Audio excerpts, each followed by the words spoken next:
Bienvenue à ce résumé sémanal du journal en langue française. Le directeur national des LAPS, M. José Luis Micha Ondo, s'est rencontré ce lundi avec tous les administrateurs de l'institution Intègre dans le programme avec les agences de santé telles que l'OMS, l'UNICEF et la FENUD, de savoir quelles activités sont mises en œuvre pour l'année 2015-2016. La réunion qui a été développée dans la salle de réunion du ministère de la Santé et le Bien-être social a servi pour que M. Ondo Micha fasse des échanges de points de vue avec les différents membres qui intègrent l'attention première de la santé. Au cours de la réunion, le directeur national a parlé des objectifs qui poursuivent le rencontre, où il a souligné l'importance qu'il y a d'organiser le membre. Le Dr José María Simamba, directeur général de la santé préventive et de la protection sociale, a déclaré que l'un des objectifs à atteindre avec ces réunions est que les équipements et composants peuvent fonctionner sous chacun des districts sanitaires. Un autre qui s'est prononcé en ces propos a été Mme Bernardita Nchama Owono, directrice régionale du programme élargi de vaccination, qui a dit que les coordinateurs devraient assister à ces événements et de servir en effet multiplicateurs sous leur programme. Selon les organisateurs, des renforcements des capacités techniques, la formation de membres de la santé et de la coopération de ces districts facilite grandement la lutte contre les maladies infectieuses qui frappent le pays. La ministre déléguée de la Culture et du Tourisme, Mme Guillermina Mukwi, a maintenu une réunion de coordination ce mardi avec un groupe de l'école d'art brésilien Bellaflor, l'une des meilleures écoles d'art du pays, conduite par son directeur, M. Frank Sergio. Dans la présentation du développement des travailleurs du groupe, la ministre était accompagnée de son secrétaire et directeur général de la Culture et Promotion du Tourisme. La visite se cadre sous la préparation du carnaval qui se tiendra à Rio de Janeiro, où vont assister environ 180 pays, dans lesquels va assister la Guinée équatoriale. Le directeur de Bellaflor, en plus de présenter certains des tableaux à la ministre, a livré un CD qui contient le niveau d'avancement de ce travail, ainsi que le vêtement de la Guinée équatoriale pour cet événement important. C'est la première fois que la Guinée équatoriale participe à ce carnaval et devrait être célébré le 16 du mois de février de l'année 2015 à Rio de Janeiro. Sergio, d'autre part, a déclaré que la participation de la Guinée équatoriale à cet événement servira de publicité touristique, car en dehors d'exposer leur culture dans ce cas, sera diffusée à 180 pays participants, ce qui augmentera le niveau touristique du pays. La police de cette ville Malabo a arrêté ce mercredi à un sujet sénégalais après avoir violé une femme près de 4 km de la ville de Malabo. La femme âgée de 42 ans répond au nom de Maria Sagar Obono Ondo, de nationalité équato-guinéenne, qui par des déclarations a informé que lors qu'elle travaillait sous sa ferme, son agresseur de nationalité sénégalaise et du nom Omar Sissoko est apparu pour prendre de la drogue, qui a ensuite fait sortir un couteau qu'il portait, forçant à la dame à lui donner tout l'argent qu'elle avait. Mais la victime, ayant rien pour lui donner, l'agresseur Sissoko a commencé à l'agresser sexuellement. Pour sa part, Sissoko Omar portait illégalement dans le pays depuis plus de 11 ans, portait un couteau et un plastique contenant de médicaments, a dit que c'est la toute première fois qu'il voit la victime et que les médicaments qu'il avait, c'est pour les utiliser pour son travail. Obono Ondo a également demandé à la police que son prétendu agresseur sexuel prenne en charge tous les frais des examens organisés à l'hôpital pour savoir dans quel état se trouve elle. Dans l'après-midi du lundi, il y a eu un incendie aux environnements du quartier Caracolas de cette ville de Malabo, où une boutique a été complètement calcinée près de la maison du maire de la ville de Malabo, Mme Maria Coloma et Jean Bengono. Le feu a commencé à environ de 5 heures de l'après-midi, heure locale de la Guinée équatoriale.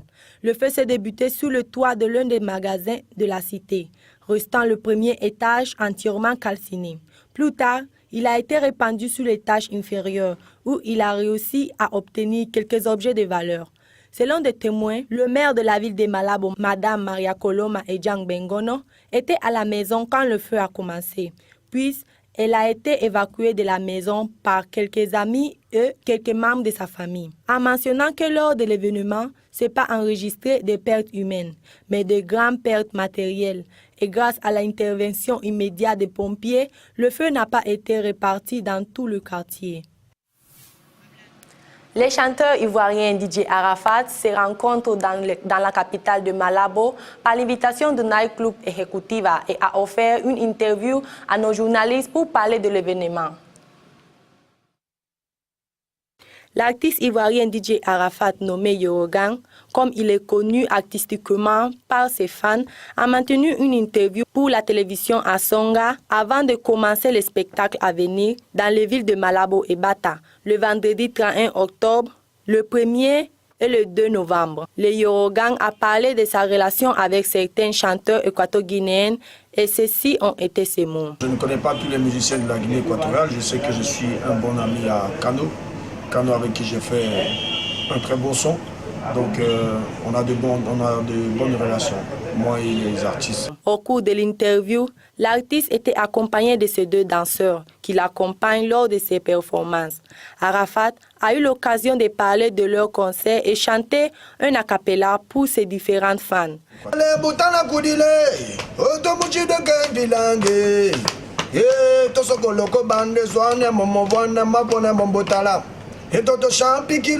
L'artiste va réaliser ses spectacles dans les discothèques exécutives de Malabo le vendredi 31 et le samedi 1er novembre à Beyrouth, discothèque de Bata. Et la dernière prestation sera le 2 novembre dans la ville de Malabo, au Centre culturel équato-guinéen. On passe à la partie sportive. La deuxième journée de la Ligue impresariale a continué ce dimanche avec 2 matchs dans le terrain annexe de Malabo. Ceux qui ont été vainqueurs, l'entreprise A2G et l'entreprise Hetesa, qui ont été imposés aux équipes FM et Razel, respectivement. Comme on peut voir dans le tableau, l'ensemble Seiba Intercontinental dans le groupe A, ADG dans le groupe B et Hetesa dans le groupe C sont les dirigeants de ces 3 groupes avec une nette prédominance devant leurs adversaires. Dans le premier groupe A, Mouni Telecom occupe la 2e place, tandis que dans le groupe B, la 2e place est à l'entreprise Arab Contractors. Et dans le groupe C, l'ensemble combiné Banri, qui devient le leader adjoint avec Hetesa. Le samedi va s'ouvrir la phase de retour où, dans le premier match, vont s'affronter l'ensemble d'équipes Banri et Hetesa dans le domaine de l'annexe Banapa comme chef de groupe C. Rappelons que les dirigeants du groupe A et C ont presque la classification en sa faveur avec 9 points chacun et la classification mathématique réalisée avec 2 victoires. L'étape de la première phase de la saison de la Ligue impresariale 2014-2015 a pris fin le dimanche dernier, tandis que le retour va commencer dans la matinée du samedi.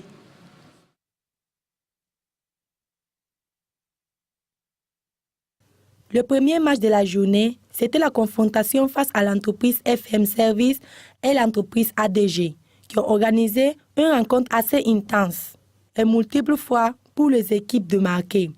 Il suffit de commencer la première moitié du match.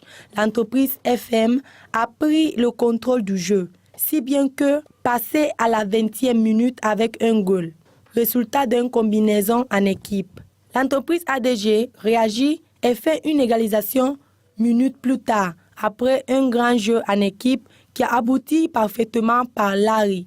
Quand il semblait que les entreprises allaient se reposer en étant en égalité, l'entreprise ADG est devenue en tant que meneur du jeu, portant le danger du but jusqu'au poteau de l'équipe adverse, que dans le 40e minute, Larry marqua le 2e but pour son équipe. Dans la deuxième moitié du match, l'ADG essaye d'élargir le score, mais plusieurs indésirables occasions franches de marquer. L'entraîneur de l'ADG, Rosendo Essono, a parlé de l'occasion et a félicité le jeu de son adversaire. Dans la deuxième rencontre entre les entreprises Hetesa et l'entreprise Razel, les choses ont été différentes, car après avoir joué la première moitié du match avec peu de chance, les deux équipes sont sorties dans la seconde moitié à la recherche de l'objectif. Mais il a été l'équipe de l'entreprise Getesa qui a finalement réussi à atteindre l'objectif, marquant le seul et unique but du match. La construction du stade de Rebola est en train de se mener tranquillement. Et pour plus d'informations, une équipe de cette canal a abordé et visité le lieu sportif pour plus d'informations. Entre la piste de jeu, le gradin, l'éclairage et la peinture de la même, presque tout est prêt pour la livraison du stade, qui sera destiné à accueillir de différentes modalités sportives dans l'avenir. Les travailleurs de l'entreprise affectés à ces travaux ont assuré à micro fermé qu'ils sont convaincus que le stade sera prêt pour le tournoi de football de la Coupe de la CEMAC 2014 dans notre pays Guinée équatoriale. L'endroit est tout à fait accueillant, ouverte avec un environnement très calme, propice à être utilisé pour les grands événements sportifs. On estime que dans un avenir proche s'efface l'inauguration du stade en question. Ce week-end a été jouée la finale du tournoi junior de basketball du 12 octobre entre l'école juvénile et l'école espagnole. Le match a eu lieu dans le centre sportif de Malabo et a terminé avec une victoire de 43-33 à faveur de l'école juvénile. La finale a commencé, comme d'habitude, entre les jeunes remplis d'énergie, un peu dominés par l'école juvénile, mais en égalisant des opportunités de se faire avec la victoire. Les deux premières fois terminées avec un score de 19 et 16 en faveur de l'équipe juvénile, même si les choses sont devenues intéressantes au dernier temps avec la tentative de remonter par l'école espagnole. Après quelques minutes et l'absence de temps, l'entraîneur de l'école espagnole s'est resté éjecté pour avoir protesté contre une décision de l'arbitrage. Cette expulsion, certainement, n'a pas été bénéfique pour l'école espagnole, car ceux de l'école juvénile ont pris le contrôle absolu du jeu et se sont fait avec la victoire avec un score final de 43-33 points. La séance s'est levée avec la remise de médailles aux jeunes et comme d'habitude, la célébration a eu lieu après la remise de la coupe aux champions. Le vice-président de l'association d'équipe de la Guinée équatoriale, M. Inocencio Nkogo, a donné une conférence de presse jeudi matin pour un appel général à tous les Guinéens et les organismes membres et associés du football dans le pays. Selon M. Inocencio Nkogo, vice-président de l'équipement de Guinée équatoriale, la Fédération de football équato-guinéen prend des décisions derrière les autres organes, au bénéfice de tous leurs propres intérêts. Comme preuve de ce donc c'est dit, le vice-président a montré 2 documents envoyés par la FIFA pour la FEGUFOOT, mais selon lui, la fédération l'avait caché et en dehors de ses applications. Celui-ci assurait que la FEGUFOOT est en train de violer le même statut nouvellement créé. Par la même et par ses omissions, il se peut que l'Organisation suprême du football mondial amène de graves sanctions et suspensions au sport national, provoquant un choc. Le premier document envoyé par la FIFA a été le 17 avril 2014, le second le 20 octobre 2014. Mais jusqu'à maintenant, la fédération ne fait rien à ce sujet. Pour les élections, la FIFA est en attente de certaines réponses.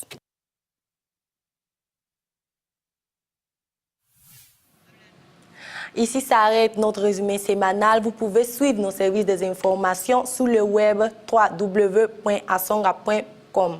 Merci de nous avoir suivis. On se retrouve à la semaine prochaine.